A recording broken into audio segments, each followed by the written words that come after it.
Just pulling out gear to do 3 videos. Does any other YouTuber's office studio look like this after getting ready for every project? Such difficulty keeping this clean. I get it cleaned up, and within a few days of going out and shooting another video, it starts looking like this again. Gear everywhere. Oh well, not today. Let's go outside.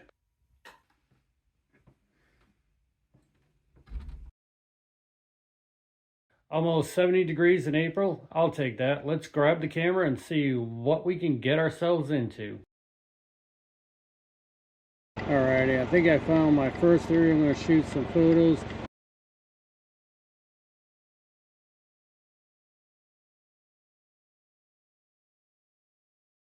Oh, there's an interesting old find. I think I'll grab some shots of that as well.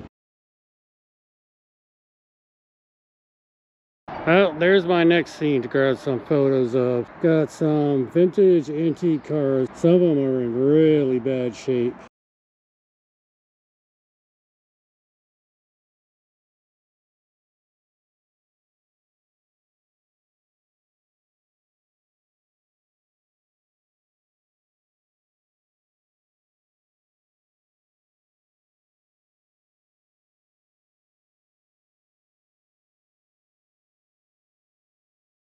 I'm not sure if this is going to make a good shot or not, but that building over there, that brown one, that's the Western Hotel here in Burrillville, Rhode Island. The thing about this building is it's actually historic. It is said that when this actually operated as a hotel, right now it's a pizza restaurant and bar with some apartments or other rooms up above it. But supposedly when this operated as a hotel back in the 1800s, it is said that President Abraham Lincoln actually came to Burrillville and stayed in this hotel. I'm not sure if I'm going to be able to get any good shots of the building itself.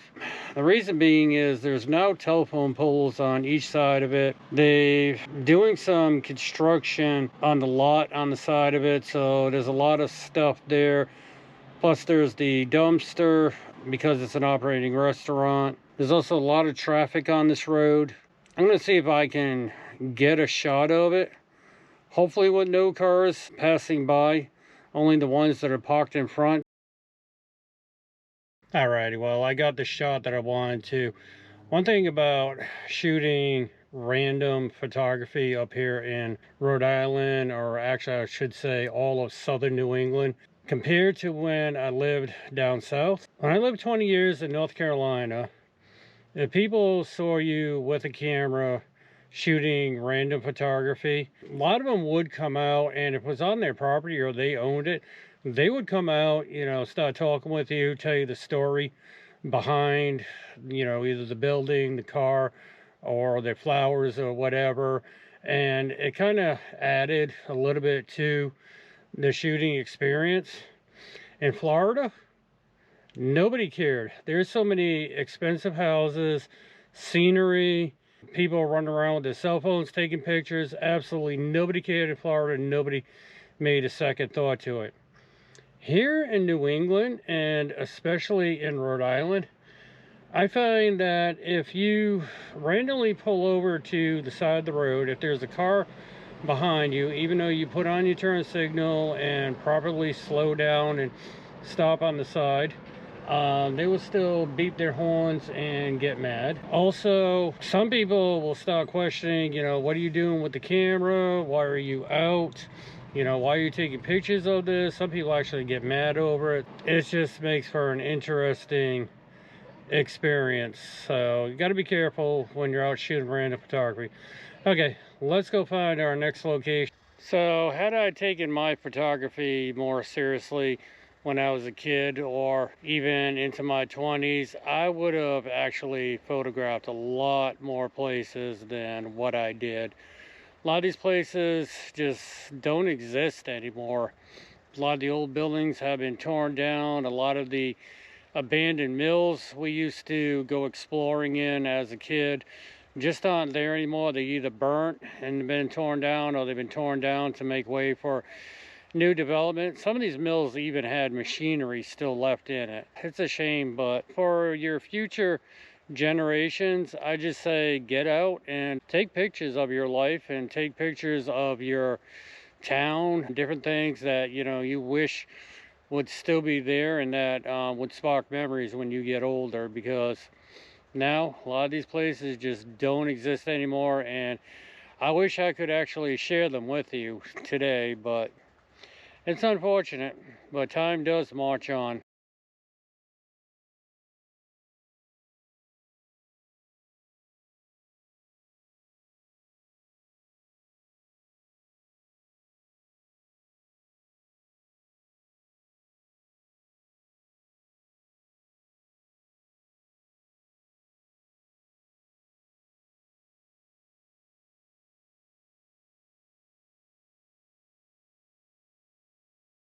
This is a beam that was taken from the World Trade Center after the September 11, 2001 terrorist attacks in New York City. They've added this to the Firemen's Memorial Park here in town.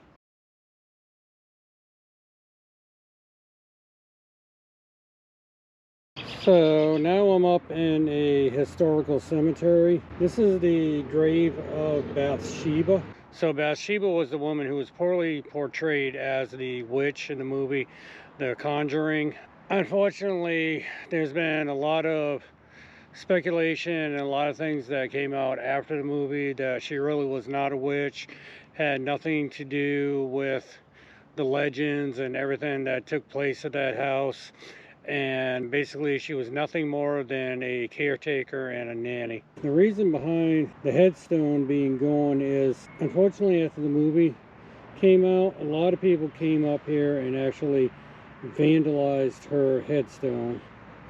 It's been replaced a couple times and it's just been vandalized again. There's an effort underway by the Historical Society and a few other people to actually get this repaired once and for all, to give her proper headstone back, and also to dispel some of the myths that were portrayed in that movie. Just thought I'd share a little bit of that history with you.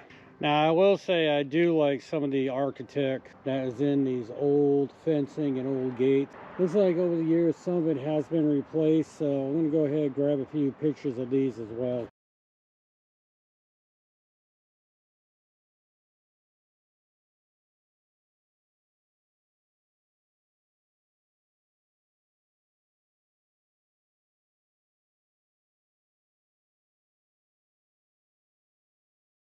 So I've actually heard some people say that you should not go walking around in old historical cemeteries because of the spirits that still inhabit it. I don't know how much of that I truly believe, but I will tell you something. Back when I was younger, as a teenager, if you came up here at night and drove your car along this dirt road, the reflections off the gravestones, off the iron, because it wasn't as rusty as it is now, and also off of the post, kind of was a little bit eerie back in the day. So this building right here used to be part of a mill. Then it was a post office at one time. It was a convenience store, general store. Now it's converted into loft apartments. I would say I like it much better without the fence that was around it. It would showcase the old steps that were in the front and everything, but yeah, now they converted it into apartments. They went ahead and put the fence. So I think what I'm going to do is probably photograph more the side of it, because it has a lot more interesting architecture than what they've actually done to the front of this building. So I know some of you who have not been to my YouTube channel are going to be like, well, why didn't you shoot this place? Why didn't you include this place? Oh, you should have went here, you should have went there. Truth of the matter is, since I've been back in Burrillville for the last 5 years or so, I have shot so much of this town since being back. I did my whole beautiful places of Burrillville during the autumn.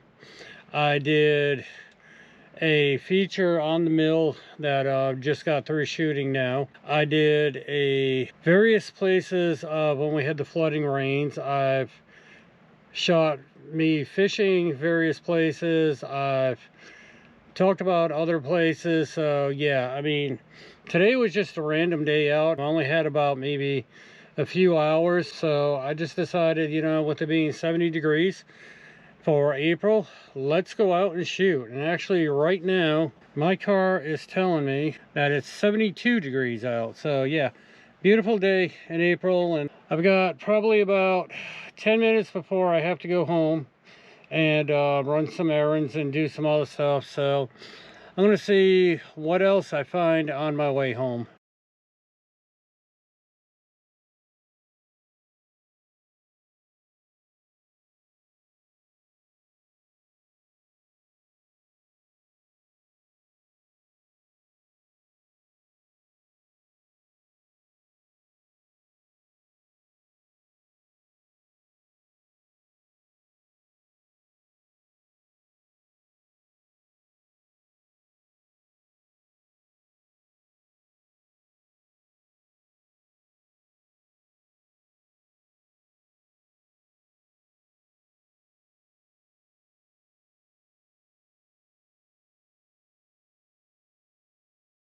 Well, this is going to end today's random day of photography.